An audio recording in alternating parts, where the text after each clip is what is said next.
seen me, I probably didn't have a head full of hair. So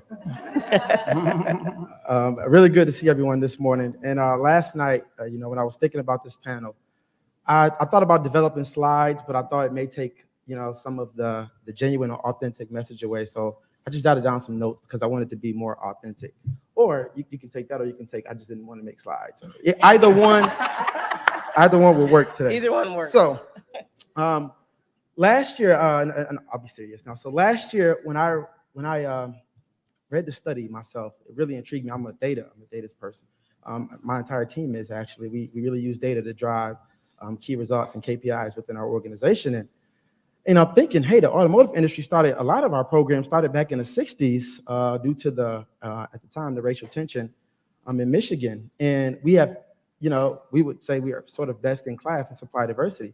And then I noticed, hey, we haven't moved the needle much because we still got 333 years to go. And so I'm thinking, hey, I need to figure out something to do to be transformational in this space and not just keep status quo. And I think that many of the manufacturers in Michigan sort of came along and are embracing the opportunity to do the same. So I just jotted down a couple key points I wanted to share. It's something that we're doing here at Ford, and that many of the other automotives and other manufacturers in the industry are taking too. And maybe you can take some of those best practices back to your organization and implement them. So one, I figured, hey, what are we doing, with our educational? What is the awareness like? When we talk to our key stakeholders who make decisions, are they really buying in if we still got 333 years left? Right? What I learned is that a ton of people tend to think that supply diversity is just a corporate social responsibility initiative. And it is because we have the social impact, but there's also a business impact. When you read the study, it shows that if, in fact, we're able to close the racial wealth gap, we're able to contribute another $440 billion to the automotive and transportation industry.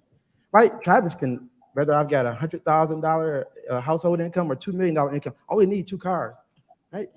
So as we close the racial wealth gap, what happens is we introduce new customers into automotive, which ultimately increases sales in automotive. So there's a very important business impact, and that supply diversity is not just a corporate social responsibility initiative. There is a long-term measure of sustainability and a business impact. So that's number one. We have to update, and so forth. We've updated our roadshow to include both sides into our education piece. Second, I realized that supply diversity is not just procurement's responsibility. We have to make sure we get all of the key stakeholders involved. And many times you'll meet a lot of suppliers who are, in fact, capable. Matter of fact, in automotive, if you even get to the door, then you have to prove yourself. We know, but Justin, we can afford almost zero tolerance for shutting the plant down. So, but what happens is they're still not competitive. And why? Because you've got organizations that have been working with the automotive industry for decades, right? They're in at the very beginning. They're talking about manufacturing for feasibility. They're talking about early research and development. That is just not something that all of our diverse suppliers are privy to. So we got to make sure we get all of our engineering teams, all of our quality teams, all of our product development teams also on board. And so what we've done at Ford is we've actually asked our PD team to step up and be champions and be advocates. We also have Dante Crockett, who's right here in the back, who's a chief product engineer. He's also on the board of MMSDC.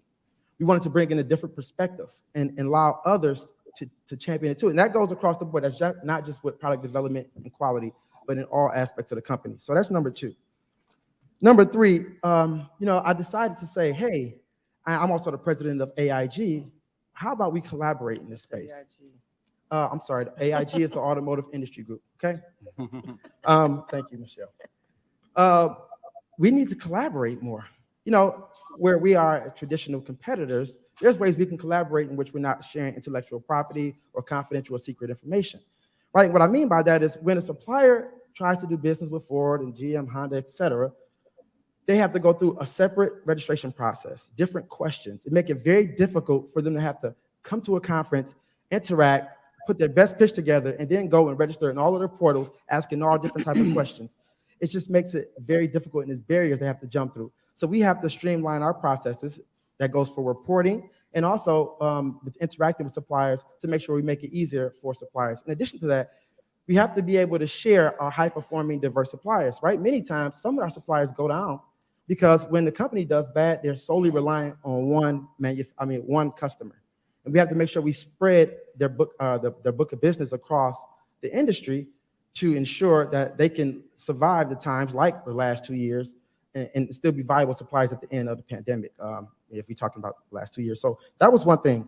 And another thing is, here we go. The fourth thing is we have to implement further governance into the process, right? What isn't measured doesn't get done. And so at Ford Motor Company, we've put in measures in place in every aspect of the sourcing process. Before this is not anything new, but we've taken it a step further. Now you have to, at every aspect of the sourcing pro forma, you have to identify whether you use a diverse supplier or not. And if you haven't, you have to provide a business case for why you haven't to the supply diversity office and also to our global directors. But then our global directors even have to provide a rationale to our VP if they chose not to use a diverse supplier and quote a diverse supplier, right?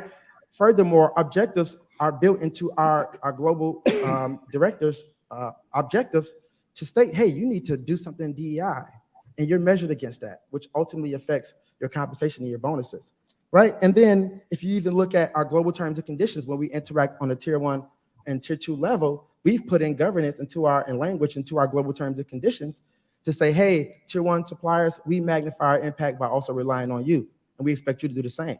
Right? And even with large sourcing opportunities, we say, hey, we're not necessarily willing to source you business unless you partner with a diverse firm and bring them along with you. So I'll wrap up with 2 last points and I'll be done. The last thing is that we have to have the ability to set aggressive targets and not be ashamed if we miss them, right? Travis doesn't mind showing a red scorecard. That's a lot of times in automotive, we like to show everything green. Everything is green. Hey, the company is going down the drain, but our entire scorecard is green. Well, I'm willing to say, hey, I'm shooting for 30%, 25%. I got 18%. It's better than the average of 3 to 5% that we've historically been getting, right? I'm not, that's not something that I'm afraid of. That shows the real results. And you got to set high aspirations and set the bar high. And even though it may seem unfair to some people, it's aspirational. And if you say, hey, Travis, how can you set a target that high for me and I don't have suppliers that capable suppliers in this space? I said, well, create them. You got to get there somehow. We got to help create them. We got to develop them, So we can't give our teams an excuse to not source diverse suppliers. And the last thing is, many of the teams here are, 1-man, 2-man teams. Sometimes, I'm lucky to have a little bit more than 1 or 2 people. But you can't just, you put all this governance in place, it's hard for you to track it. And if you're not tracking what you put in place, guess what? Nothing is going to happen. Somebody can be read and there's no one keeping them accountable, nothing will happen. Well, what we've done is we have identified advocates throughout the company, in which we call business managers. They're embedded into the purchasing organization. So Travis has a team of 4 or 5 people, but also, he has an additional 16 or 17 people that also reports to supply diversity, and they are advocates. They're incentivized, and they're also acknowledged for the additional responsibility they take on to help us. So not only, do we have 5, we're a total of 20 plus people actually all working on supply diversity initiatives. And that goes not only within purchasing, but also across the organization. So again, try, low-hanging fruit. For those people that was in your organization who's willing to do the work, reach out to them and ask them, hey, would you mind being an advocate, and build a group of people that you can rely on to help you carry out some of those initiatives. So that's what I wanted to share in terms of what I did and what Ford Motor Company is doing as a result of the 333 years to parity study. Okay, thank you.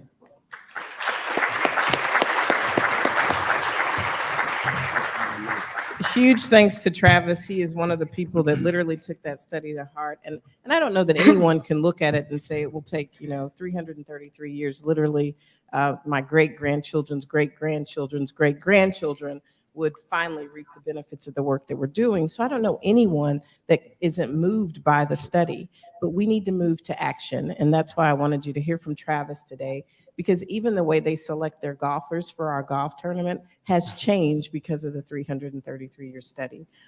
They each year, the last 2 years, have had the most golfers who are buyers with actual open opportunities submitted to participate in our tournament. That, in addition to adding people like Dante to the board, Dante will actually lead an electrification forum today with other engineers. So thank you to Travis and the team at Ford. Thank you. Mike, are we ready? Okay. So now we'll hear from Niraj Shah. And the one thing I forgot to tell you, you are all in a virtual room today. So this is one of the sessions that we are broadcasting to our virtual audience. We have some attendees this year that are only attending the conference virtually. So be on your best behavior. Niraj. Good morning, everyone. Michelle and group, thanks for inviting me. I apologize I could not be there in person, but I'm excited to be talking to you about this very important topic. And unfortunately, I do have a presentation ready. I won't be as inspirational as Travis, but hopefully just as engaging. So thank you. So it's been about a year since we launched the 333-year study, right? So what we wanted to do is kind of keep a track of how have things changed since that time. It's not been a very long time, and obviously any idea takes time to seed and mature.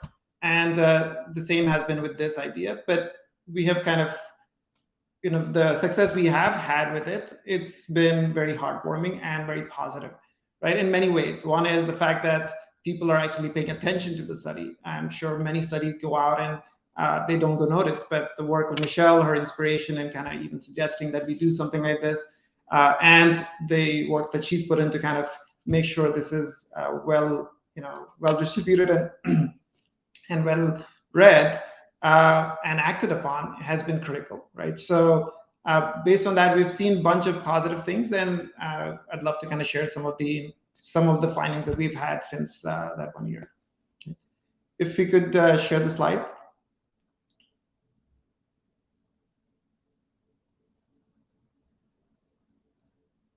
I'm not sure if you're able to see the slides or if.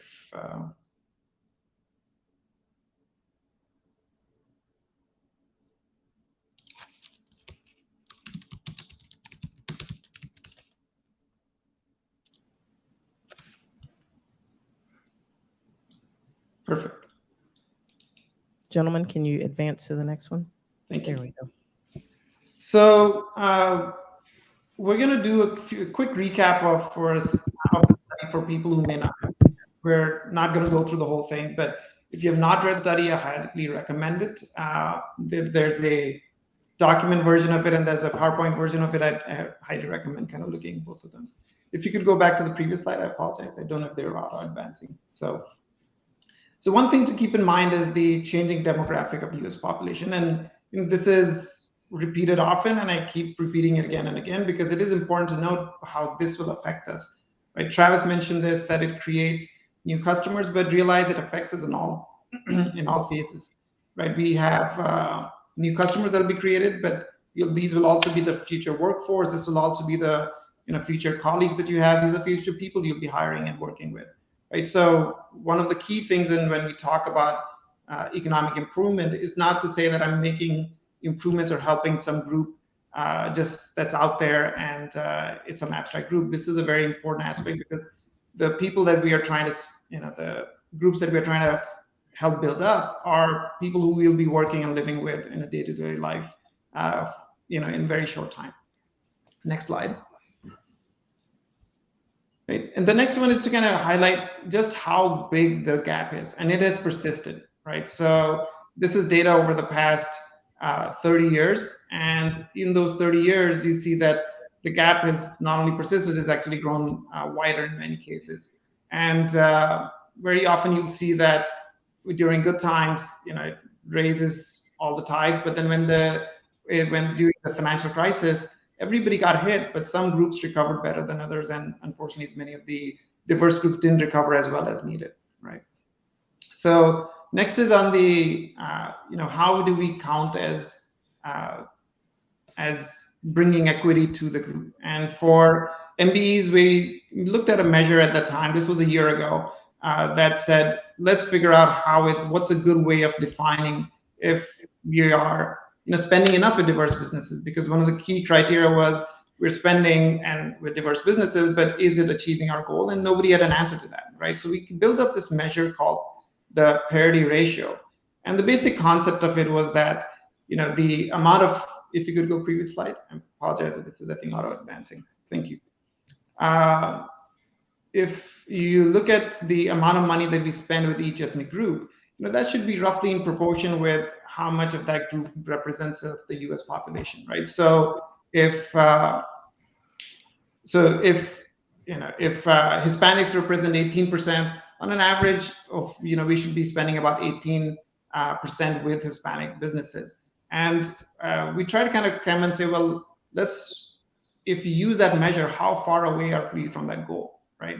And when we looked at this, it turned out that some ethnic groups are, fairly close, which is great. But then there are certain ethnic groups which are very far away from the target. And you see the Hispanic businesses and Black-owned businesses, and they are, almost between 5 to 15% of what the target is. So which shows just the amount of gap that's there, right? So for Hispanic businesses, they represent 18% of the business of the population, but they, we spend less than 3% of U.S. business revenues with them. And same thing with Black-owned businesses. They represent about 12.5% of the population, but less than 0.7% of monies are spent with them. So just goes to show how big this gap is. Now, one good news is since we rolled out this metric, the NBDA updated its parity metric as well, and last year updated their metric to represent something similar to this, not exactly to this, but very close in principle of how we're looking at this data. So, which gave us a sense of validation of what we're doing is in line with how other people are looking at it as well. Next slide, please. So what has happened since a year since then, right? And kudos to the teams at MMSDC, and then many of the national and regional councils as well that have adopted the study and really taken it to heart and have built the programs with their members to kind of expand the use of diverse businesses and particularly minority businesses. And one of the things we asked as part of the study was to adopt this goal that every year you will increase your diverse spending by 1% higher than your previous year. And but in this case, we mean specifically minority-owned businesses, right? And previous slide, please. And minority-owned businesses, and to kind of increase that every year is, it seems like a small enough task, but aggregated over 15 years, it dramatically increases and compounds the effect of what we have in terms of the amount we spend. And thanks to the effort of many of the regional councils, many companies have adopted this pledge. You just heard Travis from Ford discuss, the fact that they've adopted, and they've done many things in dramatically altering their program to be able to meet this goal. And I was speaking with Margot at the Dallas-Fort Worth Council, and many of our companies over there had also adopted it. And this is something that's kind of resonating. It's something that's achievable, but still collectively achieves a big goal, right? You see that there's been a new sense of urgency in increasing spend. We had 3 new members of the $1 billion roundtable just last month that were announced. And that's amazing, right? That shows not only are people increasing at a smaller level, but also people are willing to make bigger commitments in growing diverse businesses. And, 2 of the companies that we work with that became part of the $1 billion roundtable essentially were about a third of their spending just 2 years ago. So to have tripled their spending with diverse businesses just shows the amount of effort that they're putting in. They're going way beyond just the 1% pledge. They're actually, in this case, doubling and tripling it. So amazing effort by a lot of teams. The next one is that we're also seeing as a company that serves diverse business, diverse supply diversity programs. There's just been a record number of new companies starting programs, and then share some stats later on as well. But when I say record number, we've, the number of companies we've talked with across all spaces, regardless of the industry, regardless of the size, companies are recognizing that this is something that they should be doing. And the good news is, and Travis mentioned, some of the best practices that he's implemented in Ford. Many companies are kind of recognizing that this is part of normal supply chain practices. We just need to accept the fact that we need to incorporate diverse suppliers and supply diversity as part of our normal, good, sustainable supply diversity practices. And many companies across the board are doing this. And one of the things that we've seen is, through many regulations, shareholder, requirements, and even now private equity groups, they are driving a lot of the change as well. One thing that was surprising to me was, in the last year, the number of private equity groups that have obviously acquired many companies, large and small, have been asking their suppliers or their portfolio companies to adopt many supply diversity practices. And these are companies that are right in their infancy to very mature firms. So it's been great to see that it's not just supply diversity firms, supply diversity managers and advocacy groups doing this. It's been accepted across the board that this is an important thing to do. Next slide, please. Thank you. The other thing is that we've seen that supply diversity is not something that just large companies do. And this has been a thing for a very long time, that if you were a fairly large company, you could afford to have a supply diversity department and actually even focus on this. And many of the smaller group companies kind of said, hey, this is not something for us. It's not our time, and we don't have the budget to do this. And we've seen that change. We just did the survey last month, and of all the companies that had programs, 35% of them had less than $500 million in revenue. These are obviously not very small companies, but these are one slide back, please. But these are not the very large companies as well. Could we go back one slide? Thank you. And if you add in the billion-dollar, companies that are up to $1 billion, again, fairly large companies, but not very large either. And they comprise almost 45% of all companies that are starting supply diversity program. Now, I've been in this space for 20 years. Many of you have been around for a very long time. This was not the norm, right? Norm used to be that you had the Fortune 500, Fortune 1000 companies adopting these programs. But this just shows that it's not just one or two or 1,000 large companies looking at it. It's across the board, where companies of all sizes are recognizing the importance of supply diversity, and it's being adopted across the board. This also changes how we work with these companies, because many of these companies are not aware of the practices, so they need organizations like the Michigan Council and the NMSDC and other councils to kind of help guide them to say, how do we do these programs well so that we achieve the impact. And guidelines such as the 333-year study helps quite a bit there. Next slide. There's some things that have not changed, unfortunately, are the fact that growth challenges remain, right? One of the points we had spoken about in the study as well was the fact that funding for smaller businesses and for minority-owned businesses is hard to come by, and that has not changed. I mean, if you look at some of the the venture spending, that has increased in terms of dollar amounts, absolutely, but in terms of percentage amounts, has not increased that much at all. There was a little bump towards 2020, but starting 2021 and 2022 this year, it's gone back to less than 2% being spent with of venture money being spent with Hispanic and Black-owned businesses. And this is something that's going to hold back businesses significantly. Even with, and this is a challenge that we all need to work with. The NMSDC has put some programs, or is looking to put some programs along these lines as well. But this is an area of focus where a lot of companies today need a lot. They're competing with other companies that have raised a lot of money. And if we want minority businesses to kind of succeed, we need to be able to kind of give them the same opportunity there as well. Next slide. Thank you. And some new challenges also cropped up. The same survey we talked about earlier, we asked, have the current supply chain disruptions caused distractions from supply diversity efforts?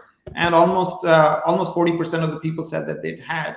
And this is where I think the resilience of the processes like Travis mentioned he's put together, which is it's not just one group that's mentioning it and trying to force this through, but it's made as an organizational process that every business manager, every business partner that's there supports this. It becomes easier to sustain even when tough times hit. So it's important to realize that new challenges will come in, additional challenges will continue to show up. This is just one of them, but having a strong infrastructure will help us support that as well. Next slide. Thank you.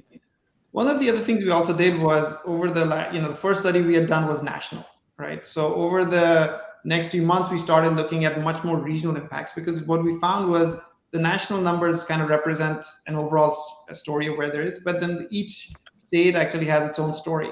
And that data is much more valuable for companies that are operating locally in this case. So we did analysis for Michigan, and we'll share some of that. And some of the numbers are great. Some of the numbers, would need some, need us to kind of work a little bit more to resolve them.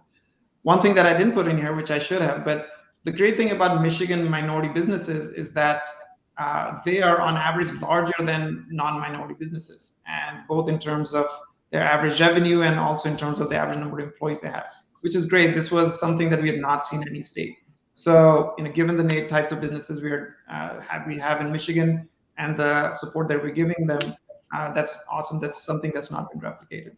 But as you'll see in the slide, the parity gap still exists, right? So Hispanic-owned businesses still get only less than 2% of their less 2% of overall revenues, even though they represent 15.6. And once again, unfortunately, Black-owned businesses get only 1.2%, even though Blacks represent almost 15.3% of Michigan's population, right? So the parity gap between these two businesses is just very significant that we need to try and close. Right. Next slide, please. Thank you. The other thing that we see, which is somewhat saddening in Michigan's data, was that we are actually, instead of increasing the gap, we need to put more efforts because we are lowering the gap. Lowering the amount of revenues that are going to minority businesses, and this was between 2014 to 2019 in the 5-year period. In 2014, minority businesses had 8.6% of the revenue. In 2015, while their net revenues increased, as a percentage of overall spending, they actually went low. So they went down to 8%. This is just widening the gap. So the more effort that we can do in Michigan and kind of tracking that as well to close that gap, I think it's very important to focus on some of those aspects. And these are some of the insights that we can get from a regional aspect of it. We'll share the full study with MMSDC, and so if anybody's interested in going into more detail, we can definitely go there. Right. So I'll close out by recapping the need for this, right? And Travis mentioned this to some extent about how this is not a corporate social responsibility for the sake of just doing the right thing. Now, yes, we are doing the right thing, but it is important for our companies, our organizations, our jobs in the future, the jobs for our kids that will be there. Closing the gap will increase U.S. economy by $8 trillion.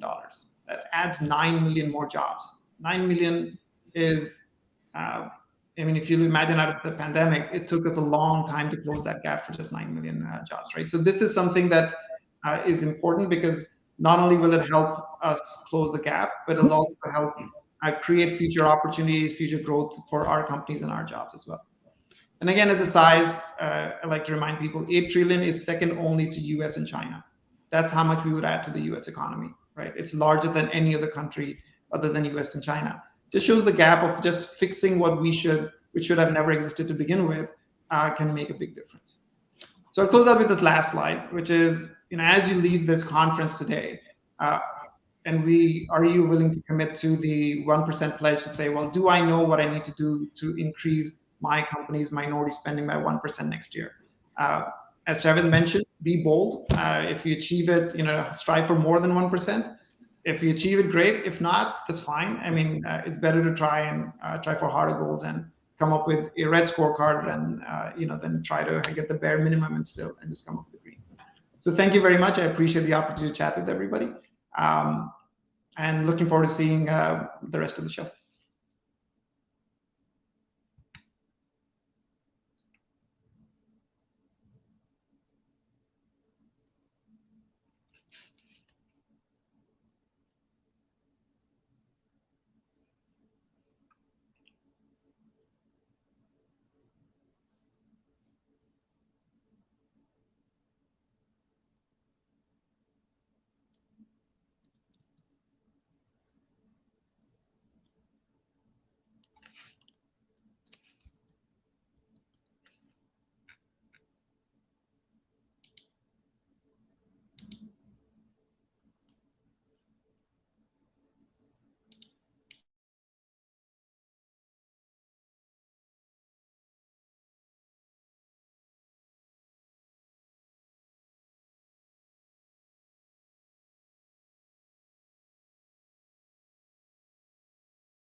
available to us. So when we actually finally saw the data, it actually made a lot of sense.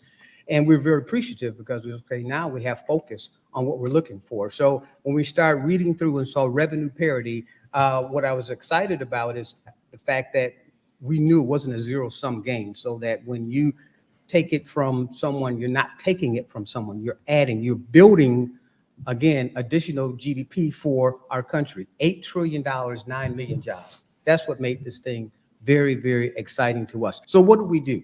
We immediately went into the mode of we need to prepare. So we talk about ready now MBEs, but that really means something. So let's break that down for a minute. There's 6 buckets. When you say ready now, that's people. So we focused in on the people aspect of it. I think we all recognize now that talent acquisition is a big challenge that all companies are dealing with. But I know we're focusing in on that from the council's perspective with some of the developmental programs. I know from the NBIC chair's position, we're breaking into our industry groups. Our industry groups are strong, they're functioning. And we talk about culture because, again, you can identify the right person, you can then bring them on board, but now you got to retain them. And you retain people based on having our organization, we're a people-centered organization based on what we call the 5 C's: care, commit, connect, communicate, and celebrate with our employees.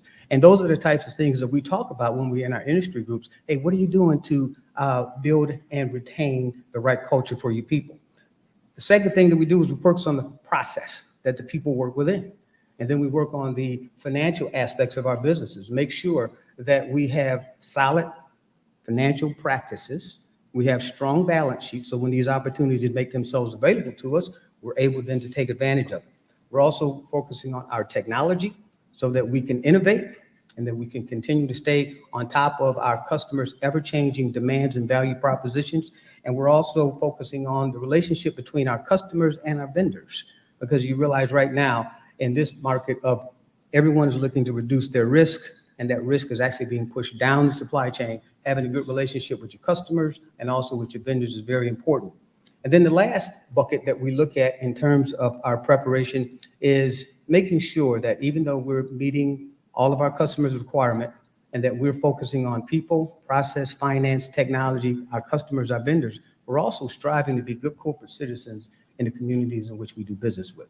Because that's also very important, because not only do you meet the letter of the law of our certification, which is day-to-day control, ownership, management, but also the spirit and intent. Because again, we're going to put our businesses in those neighborhoods in which you're going to have that multiplier effect that we're also looking for. So the first thing we do is focused on Ready Now MBE and becoming a Ready Now MBE. The second thing was class progression.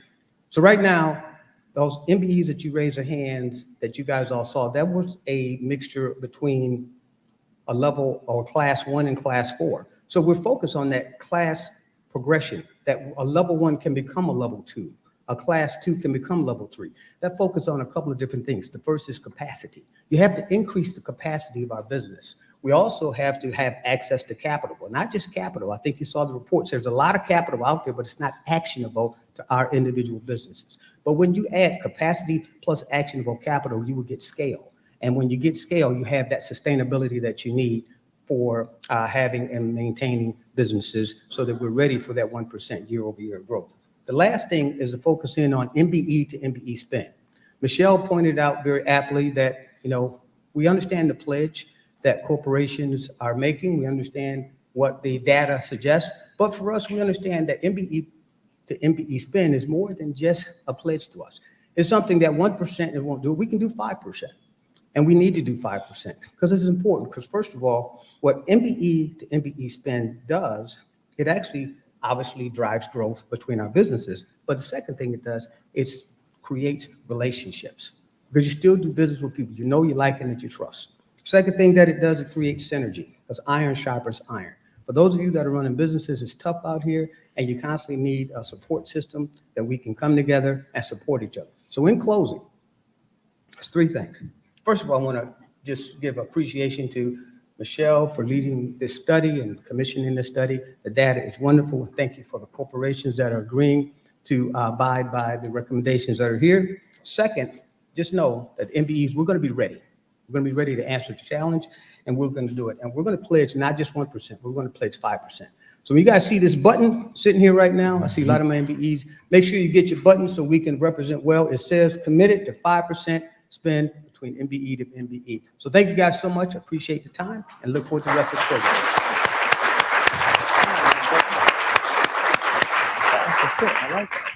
Perfect note to end on. We packed a lot into 45 minutes, but I do hope you were able to see the progress that we have made, that we do have corporate members and MBEs that have embraced this. I was excited to learn that companies like Lyft have literally taken our study, and that's how they're building one of those new supplier diversity programs that Niraj spoke about. We will be working, next slide, gentlemen. It's our final slide. We will be working with other councils around the country this fall, and you will actually see a website rolled out where we're asking both corporate members and minority business enterprises to go online and make their pledge to at least a 1% year-over-year goal. As I shared with our corporate members, they tend to get a little uneasy when you say, I've got to sign up and you're going to make me pledge online. This is positive. So if you don't make the goal, we're going to continue to try to help you find ways to make that goal. But I think it's a powerful testament to the work that's being done in Michigan. And as I said to those of you that were in the Corporate Development Committee yesterday, Michigan is where so much of this has begun, from globalization for supplier diversity to Tier 2 reporting and processes that are the best of the best in the industries throughout the nation, of all industries throughout the nation. It is our responsibility, Michigan, to step up for this and ensure that this doesn't take 333 years. I appreciate all that you're doing, and I appreciate the fact that you're here this week to really dig in and figure out how you and your company, whether you're a corporate partner or MBE, can ensure that it doesn't take 3 centuries. Thank you so much. Have a productive day. You do not want to miss the next panel. Dr. Valerie Daniels-Carter, who was the first female owner, majority owner of an NBA team, the Milwaukee Bucks. They won in 2021. I get that right? Not a big basketball fan. But they won. It wasn't the World Series, I know that much. But they won in 2021. And she is actually here and will share her story, and our own local Carla Walker Miller will interview her. I believe it's right in one of the next rooms. So you do not want to miss that. It'll be a treat. Thank you so much. Have a productive day. Thank you.